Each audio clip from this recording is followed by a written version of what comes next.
Hello friends, आज की story है ज्ञान पर अमल। आज की स्टोरी शुरू करने से पहले प्लीज़ मेरे चैनल को सब्सक्राइब करें ताकि आप अच्छी अच्छी स्टोरी सुन सकें। एक समय की बात है, एक राज्य में एक राजा राज करता था। उसके महल में बहुत खूबसूरत बगीचा था। बगीचे की देखरेख की जिम्मेदारी एक माली के कंधों पर थी। माली पूरा दिन बगीचे में रहता और पेड़ पौधों की अच्छे से देखभाल किया करता था। राजा माली के काम से बहुत खुश था। बगीचे में एक अंगूर की बेल लगी हुई थी जिसमें ढेर सारे अंगूर फले हुए थे। एक दिन एक चिड़िया बगीचे में आई। उसने अंगूर की बेल पर फले अंगूर चखे। अंगूर स्वाद में मीठे थे। उस दिन के बाद वह रोज़ बाग में आने लगी। चिड़िया अंगूर की बेल पर बैठती और चुन चुन कर सारे मीठे अंगूर खा लेती। खट्टे और अध पके अंगूर वह नीचे गिरा देती। चिड़िया की इस हरकत पर माली को बड़ा क्रोध आता। वह उसे भगाने का प्रयास करता लेकिन सफल नहीं हो पाता। बहुत प्रयासों के बाद भी जब माली चिड़िया को भगा पाने में सफल नहीं हो पाया तो राजा के पास चला गया। उसने राजा को चिड़िया की पूरी कारस्तानी बता दी और बोला, महाराज, चिड़िया ने मुझे तंग कर दिया है। उसे काबू में करना मेरे बस में बाहर है। अब आप ही कुछ करें। राजा ने खुद ही चिड़िया से निपटने का निर्णय किया। अगले दिन वह बाग में गया और अंगूर की घनी बेल की आड़ में छुपकर बैठ गया।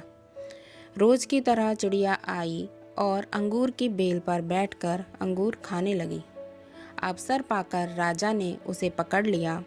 चिड़िया ने राजा की पकड़ से आज़ाद होने का बहुत प्रयास किया किंतु सब व्यर्थ रहा।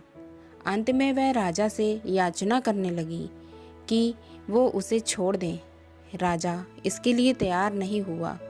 तब चिड़िया बोली, राजन, यदि तुम मुझे छोड़ दोगे तो मैं तुम्हें ज्ञान की 4 बातें बताऊंगी। राजा चिड़िया पर क्रोधित था किंतु इसके बाद भी उसने यह बात मान ली और बोला, ठीक है, पहले तुम मुझे ज्ञान की वो 4 बातें बताओ। उन्हें सुनने के बाद ही मैं तय करूंगा कि तुम्हें छोड़ना है या नहीं। चिड़िया बोली, ठीक है राजन, तो सुनो। पहली बात, कभी किसी हाथ आए शत्रु को जाने मत दो। ठीक है। दूसरी बात, राजा बोला, ये है दूसरी कि कभी किसी असंभव बात पर यकीन मत करो। चिड़िया बोली, तीसरी बात, बीती बात पर पछतावा मत करो। और चौथी बात राजन, चौथी बात बड़ी गहरी है। मैं तुम्हें बताना तो चाहती हूँ किंतु तुमने मुझे इतनी ज़ोर से जकड़ रखा है कि मेरा दम घुट रहा है। तुम अपनी पकड़ थोड़ी ढीली करो तो मैं तुम्हें चौथी बात बताऊँ। चिड़िया बोली। राजा ने चिड़िया की बात मान ली और पकड़ ढीली कर दी। पकड़ ढीली होने पर चिड़िया राजा के हाथ से छूट गई और उड़कर पेड़ की ऊंची डाल पर बैठ गई। राजा उसे ठगा सा देखता रह गया। पेड़ की ऊंची डाल पर बैठी चिड़िया बोली, राजन, चौथी बात यह है कि ज्ञान की बात सुनने भर से कुछ नहीं होता, उस पर अमल भी करना पड़ता है। अभी कुछ देर पहले मैंने तुम्हें ज्ञान की 3 बातें बताईं जिन्हें सुनकर भी आपने उन्हें अनसुना कर दिया। पहली बात, मैंने आपसे ये कही थी कि हाथ में आए शत्रु को कभी मत छोड़ना, लेकिन आपने हाथ में आए शत्रु अर्थात मुझे छोड़ दिया। दूसरी बात यह थी कि असंभव बात पर यकीन मत करें, लेकिन जब मैंने कहा चौथी बात बड़ी गहरी है तो आप मेरी बातों में आ गए। तीसरी बात मैंने आपको बताई थी कि बीती बात पर पछतावा ना करें, और देखिए आप में अब के चंगुल से छूट जाने पर आप पछता रहे हैं। इतना कहकर चिड़िया वहाँ से उड़ गई और राजा हाथ मलता रह गया।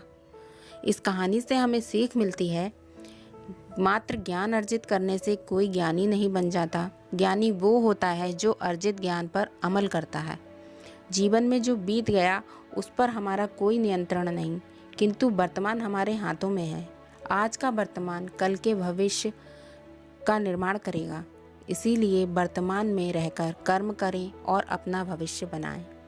फ्रेंड्स, आपको यह स्टोरी कैसी लगी आप अपने कमेंट्स के द्वारा हमें अवश्य बताएं। अगर आपको पसंद हो तो लाइक और शेयर करें। ऐसी ही स्टोरी पढ़ने के लिए हमें सब्सक्राइब करें। Thank you for watching.